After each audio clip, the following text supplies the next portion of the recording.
Assalamualaikum warahmatullahi wabarakatuh. Perkenalkan, nama aku Ruby Adawiyah Hudaya dari Prodi Ilmu Administrasi Bisnis Fakultas Ilmu Sosial Universitas Muhammadiyah Sukabumi. Pada kesempatan kali ini, aku akan memaparkan materi tentang pemasaran, mengenai bagaimana suatu perusahaan memahami kebutuhan konsumen, membangun hubungan yang erat dengan konsumen, juga memenangkan persaingan pasar. Selain itu, perlu diingat bahwa pemasaran bukan hanya tentang promosi, tapi bagaimana menciptakan suatu nilai, mulai dari memahami apa yang dibutuhkan konsumen, mengembangkan produk yang sesuai, juga menyampaikan nilai tersebut melalui strategi yang tepat. Seperti yang telah aku jelaskan sebelumnya, bahwa pemasaran adalah kegiatan yang dilakukan oleh individu atau organisasi untuk menciptakan dan menawarkan produk yang bernilai kepada konsumen. Contoh dari kegiatan pemasaran adalah melakukan riset pasar untuk mengetahui apa yang dibutuhkan oleh konsumen, lalu mengembangkan produk agar menyesuaikan dengan kebutuhan konsumen, lalu melakukan promosi agar produk kita dikenal oleh konsumen. Ada distribusi dan pelayanan pelanggan. Ini saatnya membahas manajerial pemasaran. Apa sih itu manajerial pemasaran? Bedanya apa ya dengan pemasaran? Kalau pemasaran berfokus pada aktivitas menciptakan atau menawarkan produk tersebut, jika manajerial pemasaran berfokus bagaimana agar pemasaran tersebut terlaksana. Contohnya seperti mengalokasikan anggaran untuk promosi dalam waktu 1 tahun ke depan, juga memilih media apa yang efektif untuk promosi. Dan terakhir, mengevaluasi hasil dari pemasaran tersebut. Dengan manajerial pemasaran yang baik, suatu perusahaan dapat meningkatkan penjualan, memperluas pasar, juga membangun citra positif di mata konsumen.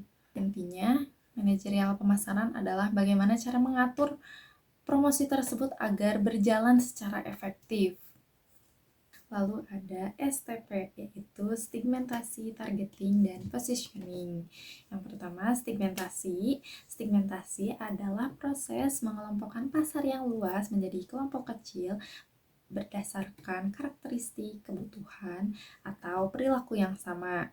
Tujuannya agar perusahaan lebih mudah menentukan target konsumen, juga menentukan strategi pemasaran yang tepat dan juga lebih efektif.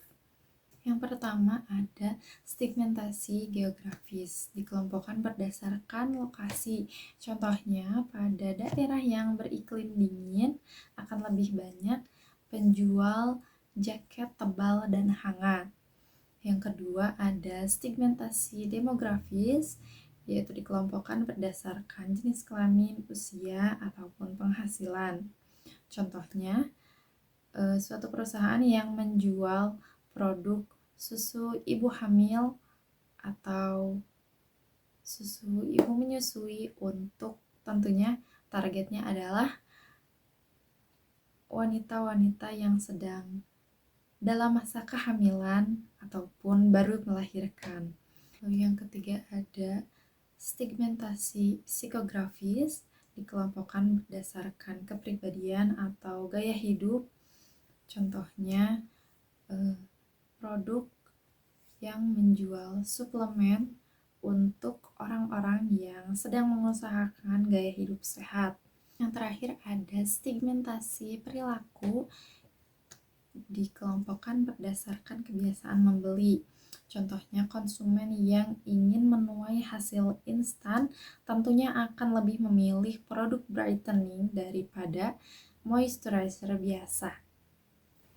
Lalu sekarang kita akan bahas targeting. Apa sih itu targeting? Jadi, targeting adalah perusahaan menentukan target pasar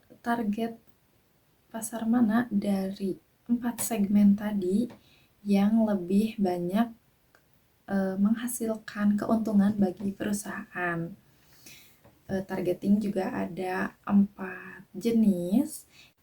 Yang pertama ada undifferentiated targeting, yaitu perusahaan menganggap konsumen memiliki kebutuhan yang sama, contohnya penjualan air mineral atau tisu. Yang kedua ada differentiated targeting, yaitu perusahaan menargetkan beberapa segmen sekaligus, contohnya produk skincare yang menawarkan 3 variasi berbeda sesuai kebutuhan kulit, seperti untuk kulit berminyak, kulit kering, ataupun kulit sensitif.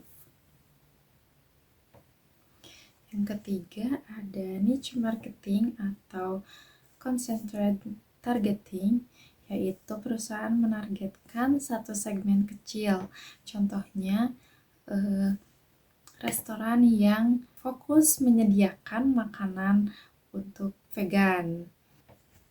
Kemudian yang keempat ada micromarketing.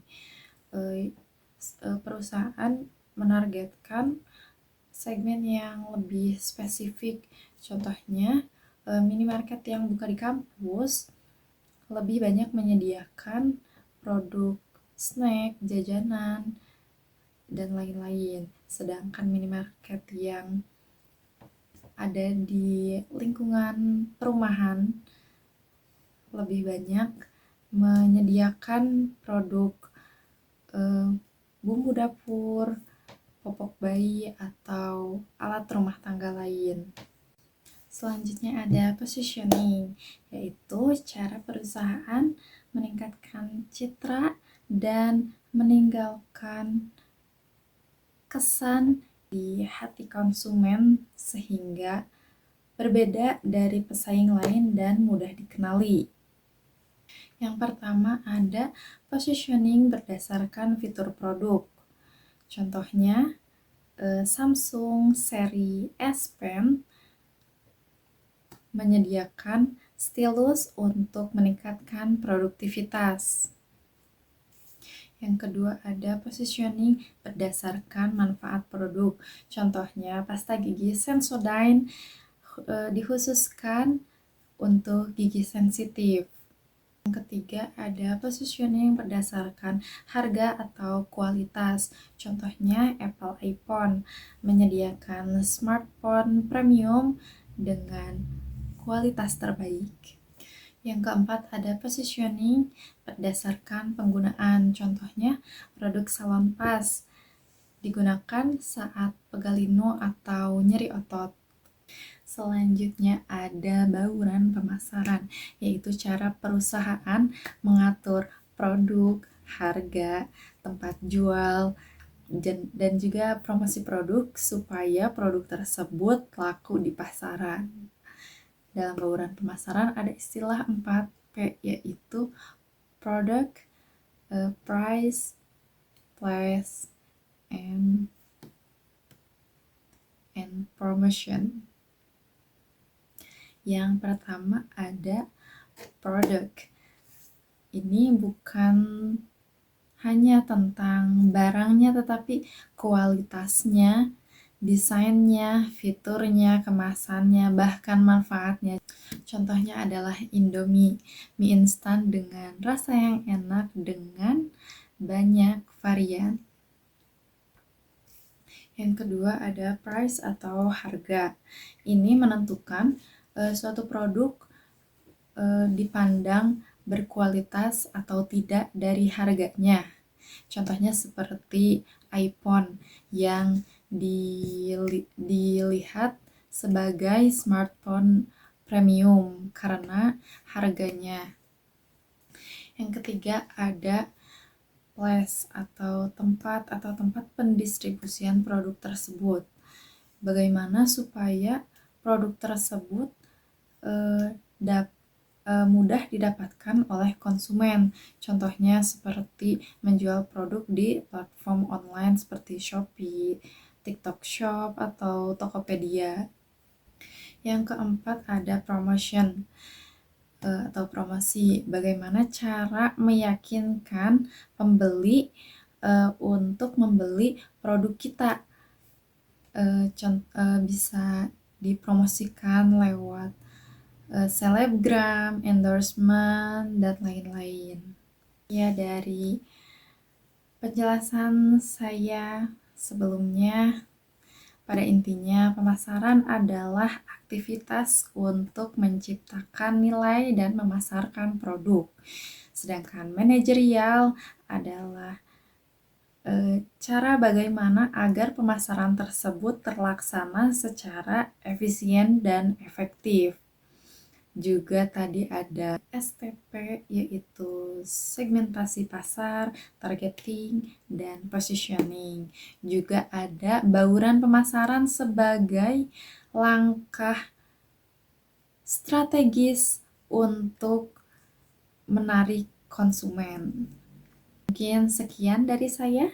Terima kasih telah menyaksikan. Semoga apa yang telah saya sampaikan sebelumnya dapat bermanfaat bagi para penonton. Terima kasih. Wassalamualaikum warahmatullahi wabarakatuh.